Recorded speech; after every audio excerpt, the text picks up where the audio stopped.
이 소스 코드 밑에 API 레퍼런스라고 해서 Chat Entropic, Table Search Results, Memory Saver, State Graph, Start, Add Messages, Tool Load, Tools Condition에 대한 설명들이 나오는데요. 이거는 방금 말씀드렸던 Part 1, 2, 3를 이해하는데 아주 중요한 그런 틀들입니다. 그래서 이것도 공부를 하고 넘어가시면 아주 좋고요. 더군다나 이거 지금 현재 Human in the Loop에 앞으로 남아있는 4개의 과정 중에 모두 이 부분이 사용이 될 겁니다. 그래서 이 펀더멘털한 널리지를 지금 공부하고 넘어가시면 이후로 랭그래프를 배우시는데 아주 도움이 많이 될 겁니다. 그래서 저희도 복습하는 의미에서 이 부분을 다 살펴보고 넘어가도록 하겠습니다. 처음에 챗 엔트로픽 AI를 사용하는 방법이 나와 있는데요. 랭그래프에서 엔트로픽을 사용하는 API는 이렇습니다. 사용하기 위해서는 이런 식으로 pip 인스톨로 설치를 해야 되고요. API 키를 제공을 하면 됩니다. 이 API 키를 제공을 하는 방법은 이런 식으로 환경 변수로 이용하셔도 되고요. 소스 코드 내에서 컨트롤 해도 됩니다. 그 다음에 이 챗 엔트로픽을 사용할 때 활용할 수 있는 파라미터들이 있는데요. model, 그리고 temperature, max token 이런 것들을 사용할 수 있고요. 그 다음에 다른 파라미터로는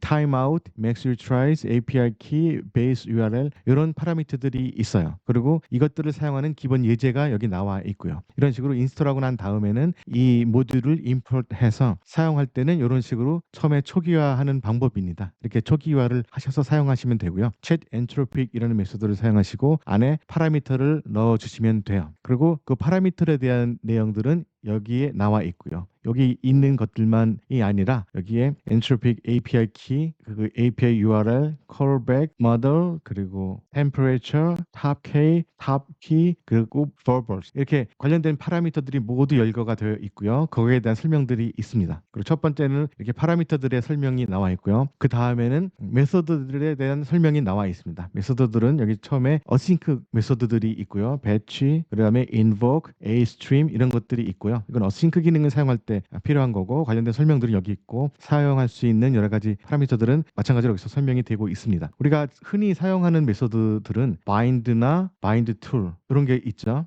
조금 이따가 소스 코드에서도 아마 보시게 될 겁니다. 그 다음에 다른 많은 토큰 넘버도 얻을 수 있고요. 토큰 아이디도 얻을 수 있고 그리고 이 invoke이나 이 stream이 항상 사용하는 그런 기능들이죠. 이런 식으로 랭그래프의 챗 엔트로픽과 관련된 API 정보들을 여기서 보실 수가 있습니다. 두 번째는 태블릿 서치 리절트인데요. 이 API를 보시면 이렇게 되어 있죠. 이것도 마찬가지의 순서로 되어 있습니다. 처음에 설치하는 방법, 그리고 API 키를 설정하는 방법. 이것도 마찬가지로 스크립트 내에서 설정을 하실 수가 있어요. 그리고 사용하는 방법은 이렇게 임포트를 해서 처음에 이런 식으로 초기화를 합니다. 태블릿 서치 리절트라는 메소드를 사용해서 그 안에 파라미터들을 전달하면서 사용을 하는 거고 여기서 사용할 수 있는 파라미터들은 바로 오른쪽에 나와 있습니다. 많이 사용하는 그런 파라미터들은 max result가 있죠.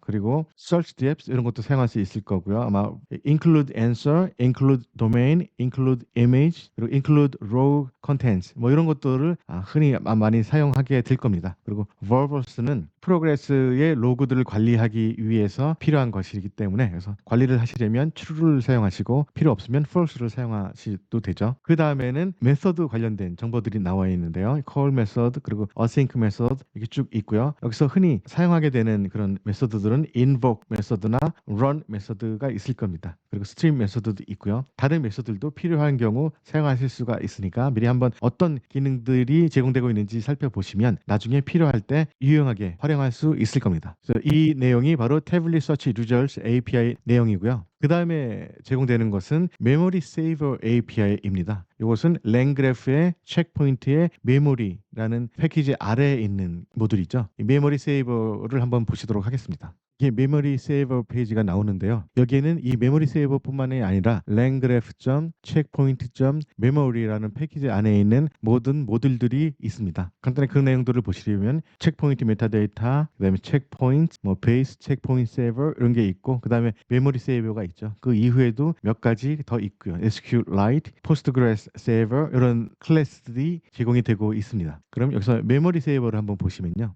이것은 체크포인트를 세이브하는 건데요. 바로 메모리를 사용해서 이 체크포인트를 세이브하는 것이요. 그리고 그 사용하는 example은 이런 식으로 나와 있어요. 메모리 세이버를 임포트 하시고요. 그다음에 메모리 세이버를 초기화하는 방법이고요. 그다음에 이 메모리 이 체크포인트를 사용하실 때 컴파일할 때 사용하게 됩니다. 체크포인트 equal 이 memory라고 해주시면 이 다음부터는 얘가 알아서 작업을 합니다. 그리고 여기서 관리하는 기능 중에 thread id가 있어서 thread id를 1로 하고 2로 하고 3으로 하고 여러 가지를 하면서 별도로 그 대화 히스토리를 관리를 할 수가 있습니다. 그다음에 이 메모리 세이버에서 제공되는 여러 가지 메소드들이 있고요. 이것은 get, aget, list, put, alist 이런 여러 가지 메소드들이 있으니까 관련된 메소드들을 한번 보시고 어떤 기능들이 제공되는지 알아두시면 나중에 필요할 때 유용하게 사용하실 수가 있을 겁니다. 그 다음에는 state graph인데요. 굉장히 중요한 개념입니다. langgraph의 핵심이라고도 말할 수 있는데 이 부분 한번 보도록 하겠습니다. 이 state graph는 graph.state라는 패키지 아래에 있는 클래스로서 stategraph라는 클래스가 있죠. 이것 이외에 다른 여러 가지 클래스도 있습니다. stategraph를 한번 보시면요. 주요 설명을 한글로 고쳐서 한번 볼까요? 이 스테이트 그래프는 노드가 공유 상태를 읽고 쓰는 방식으로 통신하는 그런 그래프입니다. 간단하게 설명하면 노드들 간의 커뮤니케이션을 담당하는 그런 아이라고 생각을 하시면 되겠습니다. 사용 방법은 여기에 예제가 나와 있고요. 스테이트를 미리 선언을 하고요. 이 스테이트에서는 annotated 리스트 형식 그리고 add 메시지 형식, reduce 형식 여러 가지가 있을 수 있겠죠.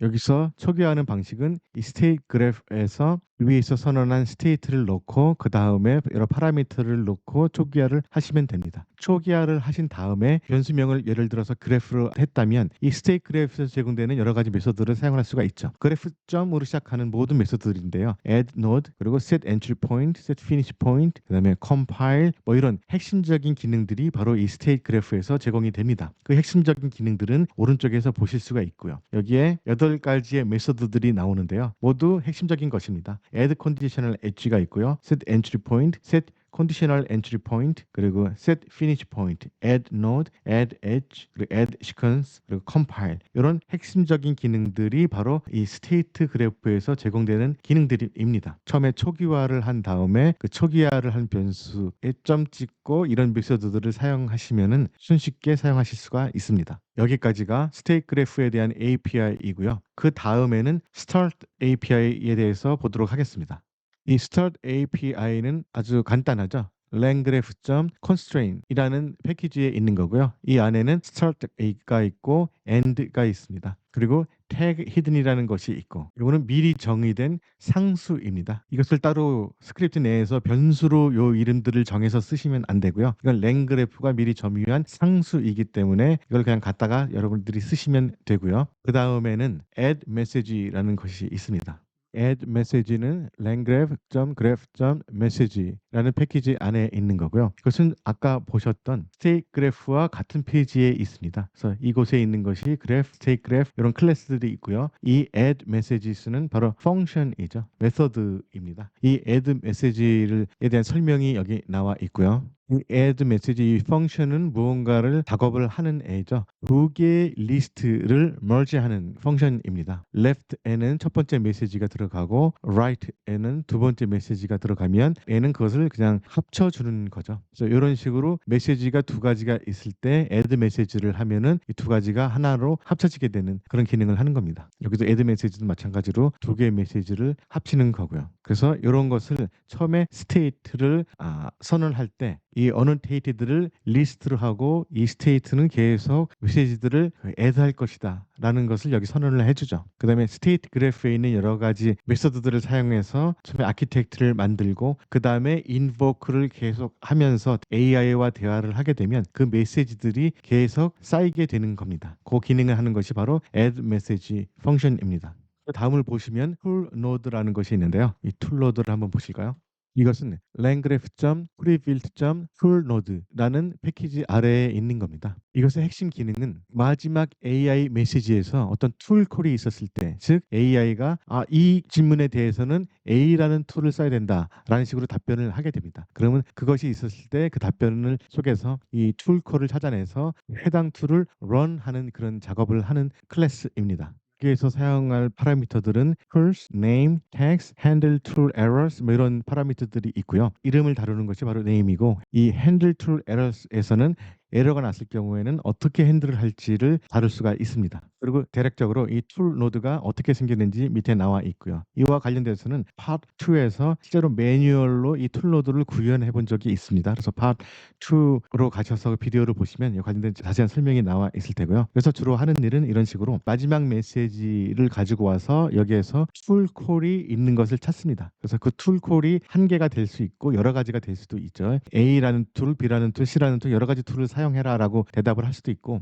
A라는 툴 하나만 사용해라라고 AI로부터 답변이 올 수도 있습니다. 그럼 거기서 이름을 뽑아내고 인복을 하게 됩니다. 그 다음에 리절트에 이걸 담게 되는 것이고 마지막으로 툴을 런하고 받은 값을 리턴하는 것이고요. 이것이 바로 툴 노드가 하는 일입니다. 그럼 다음 레퍼런스를 한번 보시도록 하겠습니다. 바로 tools condition인데요. 여기 나온 마지막 레퍼런스죠. 이 tools condition은 langgraph.prebuilt.toolnode 아래에 있는 레퍼런스이고요. 오른쪽에 보시는 것처럼 이런 식으로 두 개의 펑션과 네 개의 클래스들이 있습니다. 그 중에 이 tool condition이라는 펑션이 있고요. 그것은 바로 여기에 설명이 되어 있습니다. 이것은 바로 컨디션 어떤 조건을 다루는 거죠. 컨디셔널 엣지에서 이 부분을 넣어주면요. AI로부터 받은 답변을 가지고 이것이 툴 콜스가 있는지 없는지를 판단을 해서 툴 콜스가 있으면 이것을 방금 전에 다뤘던 툴 로드로 전달을 하는 겁니다. 그럼 이 툴 로드는 거기서 툴 콜스에 있는 툴들을 다 가려내서 그것들을 런을 하는 거죠. 만약에 AI로부터 받은 답변에 툴 콜스가 없으면 이것은 그냥 엔드로 해서 작업을 끝내게 되는 겁니다. 그 일을 하는 것이 바로 이 tools condition입니다. 파라미터로는 이 state가 있고요. return으로는 tools를 사용할 것인지 아니면 end를 할 것인지 이 두 가지 중에 하나를 return을 하게 됩니다. 그 예제는 바로 밑에 나와 있는데요. 이것도 마찬가지로 part 2에서 매뉴얼로 구현을 한 부분이 있으니까 그것을 보시면 더 자세히 알 수가 있고요. 사용하는 방법은 이렇게 사용을 합니다. tools condition이란 부분을 import 해서요. additional 엣지가 있을 경우 챗봇으로 들어왔을 경우 이 tools condition을 사용해라 라고 되어 있죠. 이 tools condition에서 AI의 답변을 받아서 툴 콜이 있으면 이것을 툴 노드로 전달을 하고요. 그래서 툴을 런한 다음에 그 다음 단계를 진행을 하고 툴 콜스라는 파라미터가 AI의 답변에 없을 경우에는 그냥 end로 보내는 거죠. 그래서 그 작업을 끝내게 되는 겁니다. 이런 일을 하는 것이 바로 tools condition입니다. 그럼 여기까지 휴먼 인 더 룹을 다룰 때 항상 제공되는 API 레퍼런스들을 모두 다뤄봤습니다. 앞으로 이 휴먼 인 더 룹 이후를 공부를 할 때 각 단어마다 이 API 레퍼런스들은 항상 제공이 됩니다. 똑같이 제공이 되는데요. 지금 다룬 이 부분을 한번 미리 보시고 들어가시면 이해하는데 아주 도움이 많이 될 겁니다. Please like and subscribe. 감사합니다.